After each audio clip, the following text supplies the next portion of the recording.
好多朋友咧都問阿 Ken Sir，你自己咧就講呢個八字啦，講例子咧就講咗啦，就200幾個啦。咁而咧你喺入面咧就經常都講緊咧，就係咧傳統咧就係攞去論八字入面咧嗰啲日論命啊，用呢個身強弱啊，足用神體大運個論點就係七煞食神傷官啊。其實你噏咗幾百次啦，咁你自己唔厭嘅咩？其實仲有一樣好重要嘅地方，你都係學醫出身啦。咁點解你會話呢啲唔得咧？同埋咧就係咧，你憑乜嘢咧去話咧呢啲方法咧就只係佢好狹隘啊？只係睇到咧就係呢一個咧10幾個 percent 咧所以經佢呢個啟發之後咧，我今日拍呢個 video 咧最大嘅目的咧就話俾大家知點解 Ken Sir 可以咁樣講，亦都可以咁串。你可甚至有啲朋友會經常咧都去鬧咧呢一個傳統咧呢個八字咧足用神方法咧，就話佢哋咧就係呢一個效果唔到。咁你憑啲乜嘢去咁樣做咧？最重要嘅地方就係咧，因為我係好中意八字，我亦都同咧好多朋友一樣，喺呢一個20幾30年前咧，亦都係學呢個日論命捉呢個身強弱調喉通關病弱得地得令呢啲方法咧去睇大運同埋你亦都係咧學呢個七煞相關咧去起步嘅。最重要嘅一個原因咧就係我發覺到咧就係咧單憑呢啲方法咧係唔足夠咧去 cover 到咧每一個嘅生命，所以我係不停咁去進步，不停咁去研究，而研究咗咧好多唔同嘅成果出嚟。而呢啲成果咧就係我今日咧同大家分享我有啲乜嘢嘅內容啦。所以記得大家睇晒呢一個短片，我會同大家去介紹咧我所講嘅盤古靈數係啲乜嘢。我憑乜嘢會成日會話咧？你只係日論命咧係唔足夠咧去知道一個生命嘅全部，解讀唔到一個你嘅說明書，搞唔清楚你嘅生命數據，甚至乎你嘅原廠設定係啲乜嘢，你連本說明書你都未搞得掂啊！明白嗎？邀請閣下咧預備你嘅紙同筆咧，抄低今日我所講嘅內容。嚟緊咧，我亦都會咧將咧我所有咧研究咗嘅成果咧，去傳授俾咧我所有嘅徒弟。你只要咧曾經咧學過我嘅基礎班啦，我深造班嘅話咧，就有資格咧就可以成為咧我嘅入室弟子。如果想塑造我入室弟子嘅話咧，邀請閣下咧就係透過片尾咧就同 Ken Sir 咧就聯絡翻啦。先同大家咧好簡單咧去講解翻啦，就係咧 Ken Sir 呢套盤古靈數咧，其實咧有15種方法咧去收集程式嘅。所以點解咧我可以講得咧咁精準，亦都可以咧咁宏觀咧每一個生命？因為咧你擁有嘅程式越多，你收集嘅數據就越精密。你越精密嘅話，咁你睇嘅分析或者你攞翻嚟嘅結果係咪會更加宏觀，亦都更加精準啊？簡單同大家去講解翻啦。其實盤古靈數咧就分別咧就有啦呢個8大關係啦、游連缺啦、格局啦、神煞啦、5星7曜啦，同埋就係指個十神八局，再加有咧就係呢個6百干支數即係咧60格子配81靈數啦。咁另外咧就係生命6大軌跡啦，即係講緊呢個啦命宮、身宮胎元、胎息大運、小運各方面啦。另外咧就神煞心造篇啦，點樣咧可以咧就透過咧就天干揾到地支，地支揾到天干咧，而喺神煞之間咧可以互動咧，去幫到一個生命嘅提升咧。咁另外咧就係呢個干支祿啦，天干地支咧佢哋互相之間嘅碰撞，你見到我有2條程式噶，10乘10係代表咩？10個天干碰撞10個天干，有一啲咧定咗嘅數係會出現咯。12地支再碰12地支，亦都會有一啲數係會出現，嗰啲基本上係定數嚟咯。咁亦都咧就有咧就係呢個飛靈神算啦。我亦都曾經咧喺我電話班嗰啲直播內容咧好皮模式咧，亦都去教過啲同學喺即係呢個關於飛靈神算啦，深入係點樣用咧？咁另外咧亦都有呢個56環扣啦。其實咧8隻字8個宮位之間每個之間嘅互動起碼有56個變化。咁另外咧就係呢個納音算命啦，亦都係咧就失傳咗去外地，而有外地又傳翻嚟我哋嘅中土嘅納音算法啦。咁另外咧就幫助一啲生命嘅數據啦，同埋就提升個人嘅神變十局啦，再加埋就係呢個6格命譜啦。稍後就詳細咁去為大家去逐一講解，預備你嘅紙同筆啦。再次提醒大家，第一次入嚟睇嘅朋友，如果你想繼續咧收取我呢啲免費嘅資訊咧，就記得訂閱，仲要撳埋個提示令個叮當個 bell，咁我有新片咧就第一時間可以通知到你啦。你想學八字，梗係揾 Ken Sir 啦，包你學識啊！呢一套算命嘅功夫咧就稱之為叫做盤古靈數，因為咧其實我發覺到咧佢可以咧源遠流長咧追溯翻咧每一個人咧好多生命上面嘅細節，你本身你嘅人嘅思想啦、言行啦、你嘅行為啦，或者做事嘅傾向性嘅結果啦，人與人之間嘅相處啦，都可以透過咧呢一套咧嘅模式咧，或者呢一套嘅算命嘅程式咧，去揾到晒所有嘅資料出嚟。再加埋咧，其實咧人咧每一個咧都會有一啲叫做定數啊。基本上咧，你嘅八隻字咧有個乜嘢字碰埋個咩字咧，其實你就一定有嗰件事情去發生。只不過咧就係咧，我哋近代咧只係跌咗落去咧，就係呢個日論命睇呢個身強弱，淨係講呢個七十長相觀。而咧好多細節啊，或者外邊啊包圍住嘅內容咧，我哋係冇去探究，所以變相咗咧就只係停留咗喺個日喺八隻字入面，只係睇個日嘅話，即係1%嗰個12.5%咯。明白嗎？盤古靈數最特質嘅地方包含咗咧，就係咧一啲係好基礎，即係好簡單，甲係陽木，乙係陰木，呢啲係必定要知；係陽，丑係陰，呢啲係子丑寅卯，呢22個符號又必定都要認識啦。冇呢22個符號，我哋算乜鬼嘢命啊？係咪啊？而家最重要一啲基礎，我哋一定要知啦。乜嘢叫三合局啊？咩叫做啦方局啊？三合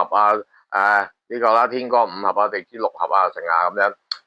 咦，我哋基本上係一定要知嘅。咁啊，Ken Sir 咧，亦都會咧，又喺我嘅基礎班入面咧，就會咧教授到啦，就係呢啲基礎啦。再加埋一個好重要咧，基本上咧就係咧，好多人都會忽略咗嘅內容咧，就叫做咧八大關係。呢八大關係嘅分別就係咧合沖破害。咁大家都聽過啦，沖係代表咗重複兩個字一模一樣啊。生剋同，生嘅一係就你生我，一係就我生你；剋就一係你剋我，一係我剋你。啊，同咧係大家係同一樣嘅五行，但唔同嘅陰陽咯。咁呢個就係呢個八大關係，再加埋呢個酉年缺，你會發覺到咧，其實咧，我哋咧童年嘅時候就好受咧呢個年柱咧1至16歲咧入面嘅影響，去到咧我哋咧17歲咧至到咧就係呢個32歲就好受咧呢個月柱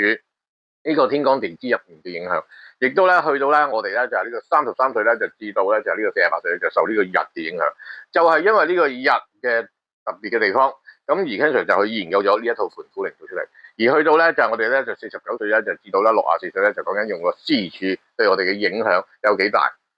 所以如果我哋咧淨係用個日論命嘅話咧，算得最準咧就係咧你嘅後天行為啦，同埋咧就係咧你本身你自己喺33歲至48歲嘅期間，而會有啲乜嘢嘅行為啊，同埋有咩事情咧？呢段時間去算命咧係算得最準嘅，因為用緊個日論命就係你呢個時段上面嘅停留咯，明白嗎？因為當你有機會咧，你去算及到咧嘅年齡咧係未夠32歲，或者已經超越咗咧就49歲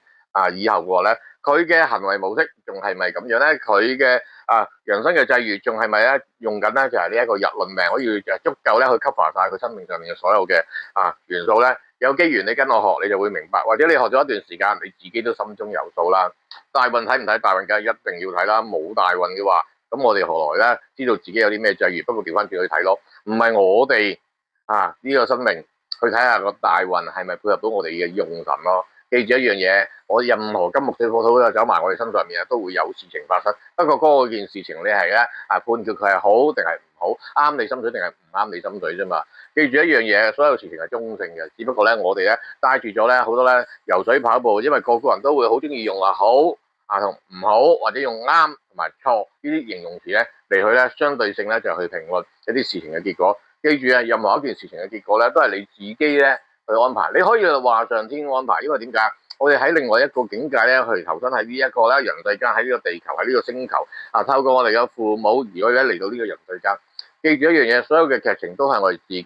喺另外一個啦精神層面上面咧去設計出嚟。我哋咧今世遇到嘅事情咧，我哋唔好埋怨任何人，唔好埋怨父母點解會咁樣教我哋，唔好埋怨咧我哋嘅成長環境點解我哋一個屋邨仔或者我喺板間房大 Ken Sir 童年係喺板間房大嘅。點解一樣嘢就係我身邊圍繞住咧，唔係惡人咧，就係周身啦，就係呢個公仔呢啲咧社團人士。點解會係咁樣？因為呢啲其實係我哋咧自己編咗俾自己嘅劇情。你有權去選擇，你發覺呢啲係有問題嘅，你咪自己去離開咯。但係最重要嘅地方就係咧，唔好埋怨命運，係命運搞到你咁樣。而係本身咧，其實最重要嘅地方就係你設計咗呢個命運，設計咗呢個軌跡俾我哋自己咧，要去行呢一條路。呢一條路係我哋嘅學習，係我哋嘅經驗，係我哋嘅體驗咯。所以我哋真正睇一個生命，係我哋已經編咗一個路程俾自己。呢個路程就係我哋嘅其中一個就係大運。因為點解？正式嚟講咧，係有咧唔同咧嘅軌跡嘅，有唔同嘅範疇。你嘅才華嘅軌跡係啲乜嘢？你要還債俾啲乜嘢人咧？你要貢獻翻俾啲乜嘢咧？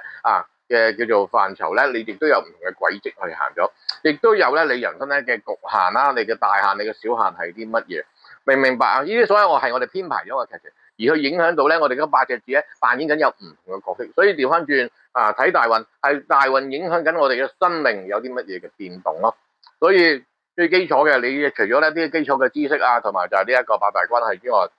就必定要知道咧就係呢個游連缺啦。游連缺係 Ken Sir 咧去加個名上去，因為咧我哋嘅連柱就非常之唔得閒。當我哋咧1至15歲啊，應該係1至16歲嘅時候，我哋嘅生命能量寄存咧就喺個連柱度。當我哋嘅月柱係代表咗咧就係呢個福祿啊，就係我哋嘅財祿。當我哋咧行到去咧就係呢一個啦17歲至到呢個32歲嘅時候咧，財祿呢一柱咧就會走咗去個年度，而我哋嘅生命能量寄存咧就寄存咗喺個月柱度，明白嘛？當我哋去到咧就係呢一個33歲至到呢個48歲嘅時候，我哋嘅生命能量寄存就喺個日柱度。咁我哋嘅夫妻啊，我哋嘅健康啊，我哋嘅後天嘅行為咧，就走咗去個年柱度，明唔明白？中間個年柱就好鬼忙嘅，所以點解叫游連缺啊？因為咧我哋咧好似游水咁游嚟游去咧，喺個都係停留咗喺個年柱度，所以年柱對我哋嘅影響係非常之大。亦都加上咧就係咧經常有機緣咧，聽過啲長輩講翻咧就係咧喺唐朝之前啊，基本上咧我哋係以6命法嚟去計嘅。咁啊，今日亦都咧呢個盤古靈上面咧，已經包含咗有呢個6命法嘅內容喺度咯，明白嗎？咁就係呢啲咧，Ken Sir 咧個呢個啟悟篇啊，呢個 basic 入面咧會講嘅內容咯。咁而咧去到咧就係咧呢一個心吐篇啊，心吐即係叫做點睛篇啦。入面咧我就會講及到咧就一條軌跡，呢個軌跡就係咧我哋每一個人咧，我哋嘅思想嘅維度啊有幾高，即係咩意思啊？即係你係一個咧平民百姓地咧，所有嘢咧就係跟隨呢個大氣候、大社會所有咧就人做我做，游水跑步。雖然講得出嚟咧，呢兩句説話咧就攞嚟講下難嘅，但係最重要嘅地方，你亦都可以慢慢去 step 一 step 去思考一下。其實你有冇留意翻咧？我哋生活喺呢個社會，無論香港啊、澳門啊、美國啊、加拿大澳洲呢個馬來西亞、新加坡仲有好多唔同嘅國家咩新德里呢個奧地利或者甚至乎咧有啲都唔知邊度嘅國家嘅朋友咧，都會揾 Ken Sir 咧就係學習啦，同埋做一啲咧生命能量上面嘅設計咁感恩咧就有呢一個網絡啦，咁透過呢個科技啦即係唔多唔少，我都感恩呢個疫情嘅，令到我跳出咗淨係香港去宏觀呢個全世界。翻轉頭講翻其實我嘅點睛篇入面咧就講入到咧就一個人嘅思想嘅維度，即係你有冇一個叫格局？格局入面咧有分咗，你有格定係有局啦？有冇格局啦？亦都分咗，就係一個好重要嘅地方咧。你有冇功能定係可以發揮咧？有冇得一生一世咧？你人生最有功能嘅係啲乜嘢咧？所以你有冇去發揮到你自己咧？同埋更加重要嘅地方咧，就係咧，你邊一個範疇入面咧有呢個高嘅維度嘅思想咧？而咧喺嗰個範疇，你係咪可以把握到去發揮佢？呢一樣嘢就同咧睇你嘅生命嘅能量層次係有幾高。好簡單地，如果講及到一個簡單嘅比喻，一個人如果講及到咧就係咧讀書範疇嘅，喺佢嘅世界嚟講咧，永遠係合格就算數噶啦。但係如果講及到咧就係點樣去扮靚點樣喺一個藝術上面嘅層面去發揮嘅話咧，佢已經係非常之高嘅，高到一樣嘢就係咩？就係我哋第一，我哋凡夫俗子唔會明Ken Sir 有時都唔係好明嗰啲一啲朋友所分享嘅內容。但係咧嗰種靚或者嗰種鋪排成咁樣，只有佢哋嘅行內嘅人咧先至會明白。呢個就係一個高嘅意境，唔係我自己去熟習嘅意境。Ken Sir 嘅意境係停留咗喺啲咩？停留咗喺研究呢個玄學咯，尤其是係研究八字咯。點樣將八字咧可以暢通，將呢8隻字入面有嘅數據就揸到佢乾乾淨淨咧，就走晒出嚟。今日同大家分享呢一個內容，只不過咧係講緊咧就係而家咧係呢個2025年啦，就係呢個9月同大家分享嘅。我唔知道過多啦，就係呢個1年半咗之後咧，Ken Sir會唔會再研究到有其他嘅資訊咧，就再插加落去呢一度內容。因為點解自從咧就係我喺呢一個2000幾年咧全職咧去做呢一個啦玄學師傅之後咧，就發覺到一樣嘢，就係真真正正去研究呢一個術數，研究呢一個生命嘅數據，研究呢個原廠設定嘅時候，發覺到一樣嘢我過往所學嘅係唔夠去睇得全面咯。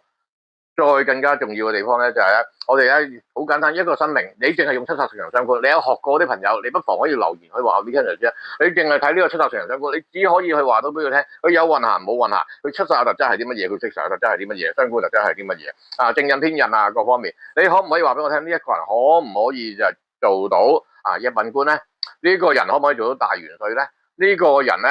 係咩貴命定係富命咧？定係富貴命咧？定係咧，佢基本上係一個領袖命，但係佢唔係講錢嘅，佢講呢個使命嘅，講呢個意義嘅。咁你睇唔睇到啊？呢啲一定係要透過格局咧，你先至可以明白到咧呢一個人嘅思維有幾高層次，定係咧佢表面上係一個好似好富貴、好有錢嘅人，但係實質內裏咧就係同呢一個咧原始人係冇乜分別。我講嘅原始唔係咧佢咧拿住支長矛喺度烏腳實㗎、烏腳實㗎嗰啲原始人啊，即係一啲叫做 old school 啊，仲停留咗係一啲舊有嘅諗法咧，明唔明白？我見到新一代咧，有啲咧我仔嘅同學咧10零歲仔啫嘛，佢哋嘅諗法真係咧，我唔知係俾佢父母啊，定係佢與生俱來佢今世嘅劇本咧，係一個咁 old school 咯，即係好簡單，好多嘢咧係好娘啊，係好老土啊，係唔會轉變咯，仲係用緊咧好多咧就舊式嘅抄寫啊，或者咧唔同嘅銀包啊，嗰啲着衫嘅設計都係一啲叫做咧好娘啊，即係我都唔知點樣形容啊，即係叫做唔夠潮咯，或者咁講就係咩就好老土嗰種做法或者嗰種諗法咯。冇辦法嗰一樣嘢，可能佢嘅成長環境，可能佢前世帶住個劇本，咁就係要行一個咧娘嘅角色咯，唔係娘齡喎，娘齡係代表學習喎，又或者呢個娘嘅意思係代表咗咧，你應該喺呢個範疇去學習咯。咁另外咧喺點睛篇入面咧，亦都會講及到咧就係呢個神煞啦。神煞咧就真係咧老祖宗咧留落嚟咧，俾我哋咧就點樣去看通咧？你有呢個組合就必定有呢件事情發生。你有啦呢一個陽印星嘅話，你必定咧會遇到呢一個血光。你擁有呢個太極貴人嘅話咧，你擁有呢一個太極貴人嘅話咧，你天生咧就係一個好有呢個分析力好有呢個忍耐性好有呢個修練亦都咧睇嘢點樣去救亡點樣執生好擁有呢個好宏觀嘅智慧嘅能力嘅。咁呢啲就係老祖宗傳落嚟俾我哋嘅智慧。經常只不過咧就係咧喺呢一個咧點睛篇入面咧，我只係會教咗幾多即係教咗20幾30個呢一個神煞啫。真真正正要研究嘅神煞嘅話咧，如果咧未有咧我哋咧呢個紀曉嵐幾大學士之前嘅研究，即係乾隆皇未叫佢做研究呢個四庫全書之前咧，我哋連埋擇日連埋風水嘅話咧，我哋用嘅神煞咧係超過咧就3000幾粒。咁經呢一個四庫全書嘅輯寫之後咧少減啲都唔少噶啦。少咗幾多得翻300幾粒。你諗下一樣嘢，你要背晒嗰300幾粒神煞，你都幾係嘅。最重要嘅地方咧就係咧用翻我哋經常喺日常咧經常會要遇到經常咧夠用嘅話咧，其實基本上咧就30幾40粒咧呢個神煞咧就已經好足夠，亦都咧喺我咧嘅叫做深造篇即係我哋嘅點睛班、我哋嘅中班入面咧，亦都有講及到咯。聽住點解會咁巴閉咁串？話俾你聽就係淨係日論命出十四陽生觀睇唔通。更加重要嘅地方咧，我有一套咧我就研究出嚟嘅秘法。呢一套秘法個咧，只有我入室弟子先知道咧，從何而來而從何咧而出現。記住一樣嘢，聽上唔係一個作家，聽上只係一個研究生。我亦都唔係去發明八字，亦都唔係去創造程式，我只不過係發現到一啲程式。邊個創造？你可能有機緣嘅話咧，你可以去喺夢入面去問翻呢一個軒轅皇帝又或者透過軒轅皇帝問下咧上面其中一個話事人就稱之為叫做九天玄女因為傳說咧我哋咧嗰啲一個天干地支咧就係軒轅皇帝唔夠蚩尤秋嘅時候咧入定咧去求呢個九天玄女，咁九天玄女咧就傳咗俾佢咧一啲知識，嗰啲知識咧就演變成為咧我哋今時今日咧用緊嘅其中一樣嘢就係八字，另外有其他嘅天干地支甚至到後期咧有呢個河圖洛書都係呢啲入面咧嘅互動性咯，明白嗎？咁仲有一套咧 Ken Sir 嘅稱之為叫做五星七曜，星係代表咗非常之光芒，曜係代表咗閃眼，即係眨下眨下咁解。咁而咧呢五星七曜咧入面咧有唔同嘅強弱嘅特質，呢種強弱特質亦都代表咗喺我哋嘅生命入面咧，我哋咧每一件事情咧就自動反應。即係我成日都講俾大家知或者我好中意講一句說話咧，就係咧其實生命咧好多嘢係定局嘅，只不過咧我哋咧用咗一個咧就係乜嘢嘅角度去睇咧。而家人生好多變化，因為點解8隻字亦都代表咗咧8個啦，就係呢一個能量泉源，一個為軸心7個啦呢一個變化性，即係有冇啲似西方所講嘅7個輪位我哋一個思考入面咧有7個輪位去掌管晒咧我哋嘅身體7個唔同嘅器官或者唔同嘅功能或者 system 咁而咧其實就係等於咗咧我哋一所講嘅三魂同埋七魄，明唔明白？納音其中一個咧就用嚟睇呢個三魂。另外咧8個宮位咧就用嚟睇呢個七魄嘅，咁將來有機會你可以跟我學入面可以學到啦。咁咧再加上咧喺呢一個咧中班呢個點睛篇入面咧，我有無數咁多個例子去講解翻啦，同埋好多細節上面咧，我哋咧喺呢個格局上面咧要留意嘅地方。所以我擁有嘅程式，而去到而家我已經講緊係咩？第一，我會睇八大關係；第二，我睇流年訣；第三，我已經講緊係咩格局呢個八字個層次高定係低咧定係佢有高個層次而發揮唔到佢自己咧或者咧佢咧好想發揮自己嘅，但係咧佢欠缺咗一個能量上面嘅層次去撐自己啦。嗱，呢全部有得救嘅。最重要嘅地方係乜嘢？Cancer 嘅研究唔係淨係會研究個問題咯，我研究埋個解決方法嘅。咁再有就係咧呢一個神煞啦，你點樣透過呢個利用呢個神煞咧，可以借用風水嘅力量啦，借用大自然嘅力量，或者有一啲叫做配搭啦，令到自己咧一啲能量上邊或者做事嘅心境或者嗰種思維咧，可以得以提升咧。再加埋五星七曜嘅話，其實係講緊一個人咧嘅 automatic 個自動化咧嘅所有嘅反應，你睇呢件事情係會點，睇到那件事情就會點咯，明白嗎？咁再講啦，咁你可能會話，我 Ken Sir 你話你講過咧，你係學過咧就係呢個十神噶嘛，學過呢個七煞四人相觀噶嘛，唔聽你講嘅。係啊，因為喺我教嘅十神之中咧，我會擺喺高班先至教，因為點解？點解要咧啲同學或者我學生要學咗之前啦，呢5、6樣事情在先咧？因為如果你一開始就學十神嘅話，就好似大家咁咯，就跌咗落去咧，一開個八字五行係唔識講嘅。只係識得講啦，呢個七煞掛兩頭到老亦無後七煞逢中大三刑冇名副暗示偷生，即係你係咁拋好鬼多呢啲古書呢個囂人奪食又點成即係中意揸刀揾食呢一個咧就係呢個食神制煞係一個武將嚟㗎食身財呢個超級呢個中意揾錢，即係你諗下一樣嘢，如果一個八字開出嚟，連金木水火土都未去研究，就淨係講緊就係一大堆嘅火星話。你嘅客戶明唔明我就唔知，但係你講完之後，你自己明唔明咧？我就更加唔知啦。最重要嘅地方係乜嘢？係你已經跌咗落去咧，就係咧俾呢啲10粒星咧之間嘅事情咧就捆綁住你，欠缺咗個融通。呢一個八字係乜嘢嘅天干？天干入面咧有啲乜嘢嘅事情發生咧？天干出現咗咧就係有呢個六合，係4隻字出現咗有6個唔同嘅組合啊嘛。呢6個組合就係6個合法啊嘛，地支亦都有6個合啊嘛。所以呢度咧有36年咯。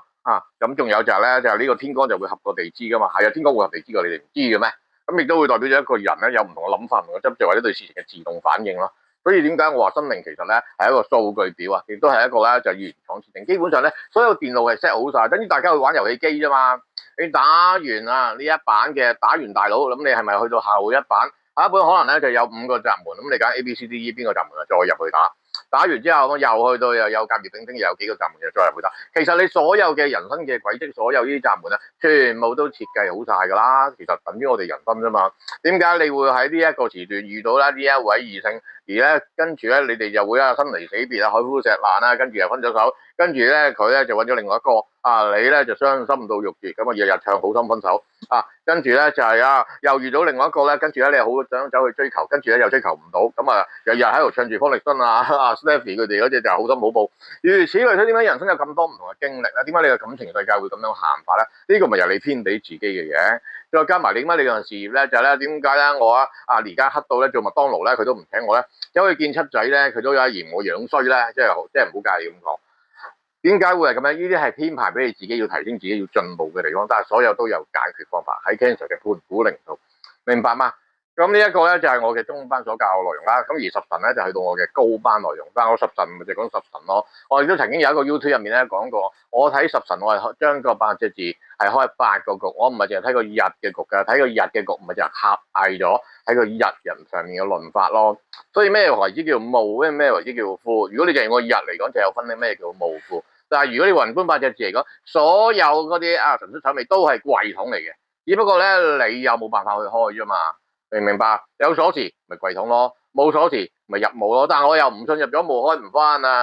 如果唔係點會有呢個羅拉盜墓者點樣去撬翻開明唔明白所以呢個世界喺 Cancer 嘅論點入面咧，就只有 logger， 就只有係咧就係呢個夫，係冇呢個墓嘅。不過你哋中意講無父，我就陪下你哋講下咁解啫，明白嗎？喺我嘅高班面，我會講及到咧，就係呢一個收集數據入面咧，除咗頭先嘅方法之外啦，咁十神啦嗰8個局啦，亦都係我收集數據之一啦。仲有咧一個咧就係60甲子咧，點樣咧同呢一個咧81靈數咧就互相咁 match 咧，而入面咧亦都講及到咧就係收集到啲數據，對一個生命之間咧睇得咁清楚，睇得咁精細。點解 Cancer 講咗咁多八字？其實我呢個台唔係開咗好耐啫嘛，2024年2月7號開台，去到而家都係年半，仲有今年嘅年頭2025年嘅年頭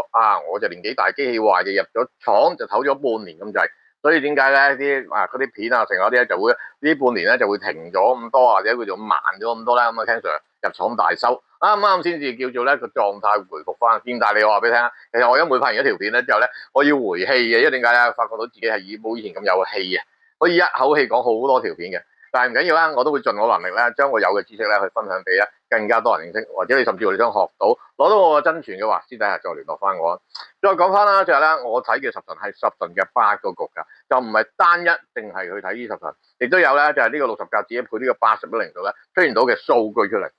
呢啲數據就已經夠宏觀啦，已經唔係淨係睇七煞成相觀就已經足夠俾到你啦，明白嗎？再加埋其實你哋學咗八字咁耐啊，乜嘢叫做命宮咧？乜嘢係身宮咧？胎元胎息係啲乜嘢嚟嘅咧？你有冇諗過一樣嘢？就係其實你嘅八字，除咗你嘅正面啊，呢個甲子年啊，丁卯月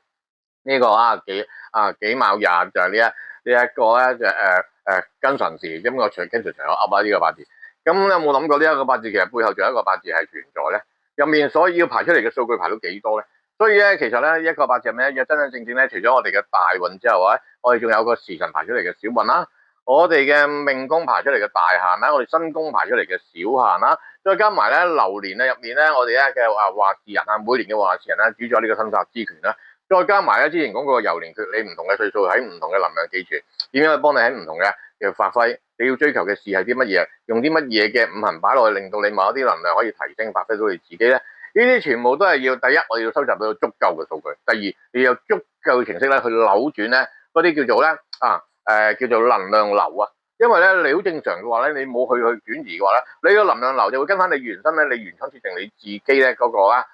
編寫咗嘅劇情語下。咁當然你會遇到 Ken Sir 幫你去改寫呢一個咧能量流嘅話咧，都係咧你自己嘅劇情咧去出現，或者我嘅劇情入面咧有你嘅存在咯，明白嗎？而咧，我亦都會咧話俾大家知咧，就咩叫命宮、身宮啊，成啊咁解咯。咁另外喎，仲有啲咧，我都講過啦，生命咧其實咧係在於創造，創造係咩啊？你知道有啲數據啊係定咗數嘅。咁譬如咧，天干有10個，天干嗰10個字互相之間嘅碰撞，一拍埋左鄰右里，有啲咩事情發生咧？呢度係咪有100件事情會出現啊？咁再加埋咧就地支12乘12，係咪144個組合出現啊？咁我哋天干再加地支，其實咧有幾多個組合出現咧？咁呢個留翻俾大家去計下啦。咁我想講咧，呢個干支錄咧，其實係 Ken Sir 研究咗咁多年咧，發覺到咧就係任何一個字，譬如甲個呢個字，就遇到呢個庚呢個字有啲乜嘢嘅事情發生咧？除咗你喺八大關係入面咧，就咧受克之外，亦都即係咧喺庚金嚟講就我克者。咁到底咧邊大家咧各自扮演嘅角色有啲乜嘢事情咧係會發生咧？其實呢啲係定數嚟嘅，不過大家你唔好搞清楚個睇法同埋個立場係點樣啫嘛。所以呢個干支錄入面咧，基本上咧亦都係等於一本秘笈，一個查數表，一個對數表。所以點解我話盤古靈數你真係去學懂嘅話咧，基本上咧就係咧我個仔14、15歲都可以查表查到幫人哋去算命咯。就係因為最主要嘅地方就係我揾晒所有答案出嚟，你只係跟住個表去查，你就揾到個意境。咁你點去演繹呢個係你嘅問題啦。你點樣去演繹個內容因為 Ken Sir 教八字唔係淨係教八字，因為好重要一個就係叫做道德，言可以不盡就不可以不實因為點解咧？記住一樣嘢，你睇到啲嘅景象唔係一定要話俾人知噶嘛。你睇到佢離婚，咁你唔一定咧要講出嚟話俾佢聽，你幾時會離婚噶嘛？佢會話唔定，只不過係呢一個咧就出差咧或者去外國讀書咧，或者咧佢咧受呢個上級咧嘅推薦咧去呢一個國際刑警準部受訓咧諸如此類呢方面咯。明白嗎？所以點解 Ken Sir 話俾你聽，我有咁多嘅數據，我有咁多唔同嘅途徑咧去收集到資料。所以點解我可以咁講就係咧用8隻字去睇，可以睇到咁仔細咯。咁另外神煞面咧，亦都有一啲叫做變數你點樣咧就透過天干就揾翻地支，地支就再揾翻天干咧呢個天地互動咧呢一個神煞嘅方向咧，明白嗎？即係等於好簡單啫嘛。身子神桃花在酉，咁你見到個酉字，你咪有呢個異性緣咯。咁係咪你一逢係見到個酉字，咁你就會有呢一個結婚嘅情況咧？咁你咪好唔得閒每12年結一次婚再簡單一樣嘢，你當你80幾歲嘅話，咁你由你呢個24歲開始，一直去到呢個84歲，呢60年結足5次婚，明唔明啊？咁到底幾時先係你真正嘅應數咧？要睇翻呢個天干地支配合翻你本身咧嗰個年嚟去決定咯。所以咧神煞亦都咧喺呢一個高班入面咧，亦都會再深入咧再講翻一啲互動性。點解你見到呢個人咧就係咧日日啦懵下懵下食住甜筒嘅，但係點解佢一生會咁多貴人嘅？原來某一啲嘅地支組合亦都代表咗咧佢擁有呢個天干，或者某一啲天干亦都代表咗佢擁有某一啲叫做地支。呢啲互動性嘅話咧，Ken Sir亦都會咧喺過往嘅研究出嚟咧，已經係有一個成果，亦都會喺我嘅高班入面咧教識晒咧我嘅徒弟。咁啊，另外咧有一套咧就叫非靈神算。非靈神算咧其實係好得意，係經常研究電話號碼數字幫人咧去改變命運嘅時候咧，就研究出嚟，就發覺到咧就係咧同樣亦都可以攞嚟算命。咁啊做咗我哋弟子嘅，我都會教懂咧大家咯。好啦，咁啊而去到咧就係咧再會讀，咁再會讀啊，有梗係有啦，經常咁多料，講句難聽啲，我俾你啊，攤開隻手兩隻一齊立啊，你立得到幾多啊？都任你立啦。而咧最重要一個咧，更加咧睇得要宏觀嘅話，一個生命上面幾時起步，幾時終止咧？真正嘅起步係幾時咧？真正嘅終止係幾時咧？明唔明白啊？亦都咧講及到咧就係咧，其實咧我哋咧每一個生命之中咧係環環緊扣嘅。我哋講緊咧就係咧你留意翻啦，嗰8隻字入面，每一個就好似咧就係呢一個十神啦，呢個八局入面咧，我哋每一個字做定位，佢係咪有7個字俾佢之間去互動啊？咁而8隻字8、7係咪56啊？係咪有56個互動出現啊？而入面咧呢個56個互動，其實咧本身咧呢8隻字本身自己都有呢個互動，所以其實咧就唔止56嘅。用正式嚟講咧，就起碼係64個互動嘅話，再乘以入面咧有咧就係我生我克或者克我生我同我者或者係咩呢一個咧重複成係咪有6個唔同嘅層次啊？似唔似咧？易經64卦入面咧就384爻啊，所以入面咧其實有好多唔同嘅細節變化咧，亦都咧一啲叫做死數，即係簡單啲咁講，你有呢一個情況就有呢一啲結果係一定會出現，係咧正咧咁容易嘅。可以攞到，做咗我徒弟先講啦。另外立音算命，立音算命咧，其實就已經咧係失傳咗好多年噶啦。好多人甚至乎講到咧立音係假嘅，穿鑿附會嘅，即係你唔識你就算咯，唔識咪話俾人聽啦，我唔識咯。但係唔好話啲嘢係假，等於好簡單你唔識唱歌嘅，佢喺度加以叫咁啊，即係合唔合理先？另外呢仲有呢個立音嘅算命啦，再加伏門咧，幫人去改變命運啊，稱之為呢套咧就叫做神變。咁呢個神變你擁有啦呢個十神嘅基礎咧，先至可以運用到。而呢一啲咧去到咧真係咧將來要面對出嚟做師傅，會為去濟世去幫人去改變生命為生命創造價值嗰啲咧，就有機會學到。咁再一個更加非常之重要嘅，我就會咧就將60甲字咧配合翻12個月咧，就寫翻咧就係呢一個六甲命書。六甲命書最特色嘅地方係乜嘢？將呢60甲字配合呢12個月份，就會出咗有720條數。呢720條數再加埋我頭先所講過嘅所有嘅數據，寫晒所有嘅答案出嚟。而知最大嘅答案嘅目的係啲乜嘢？你基本上喺嗰個年同月出世嘅人咧，你有冇機會去做呢一個一品官啦？有冇機會做駙馬爺啦？呢啲人係先窮而後富定係呢一個咧就係先富而後咧就係呢一個多考驗咧？其實完完全全基本上咧，你喺呢個福同埋祿入面就已經睇晒。呢個咧六甲命書其實針對咧就寫出咧就係咧呢720個命格嘅年月組合入面有啲乜嘢嘅事情咧，就已經定咗呢一個人嘅前半生。咁佢後面係乜嘢日咩時剩下啲咁咪要考大家嘅功夫再去睇啦。可以嘛？呢個就係咧 Ken Sir 咧點解可以咁招積話俾你聽，可以宏觀到生命上面有咁多嘅細節，因為我淨係講緊呢度都講緊係15-16個 item。呢15-16個 item 嘅話，你掌握得到幾個都已經可以夠膽口串咁講一句就打遍天下啦。我有啲徒弟就已經只係學到我嘅中班，都仲未學得叻即係只不過佢係學到就係咩就係有呢個八大關係啦、游連缺啦、神煞啦、格局啦、五星七曜同埋一啲我平時問我咧就係一啲細節嘅雜論佢就已經係出去咧就幫人哋算命咧，算到晚晚聲高歌拍晒手亦都去加許佢問佢係咪養鬼仔點解可以睇得咁準咧？佢只係學咗，我可以咁講就3成功力就已經啦，就係咧做一代宗師啦。跟住你咪有啲咧傻傻地喺度自嗨，係又點啫？一樣嘢慘得過我可以為生命創造到價值，慘得過我可以有咁多嘅數據咯。如果你真心真係咧，好想去認知生命嘅深入嘅層次知道自己嘅原廠設定。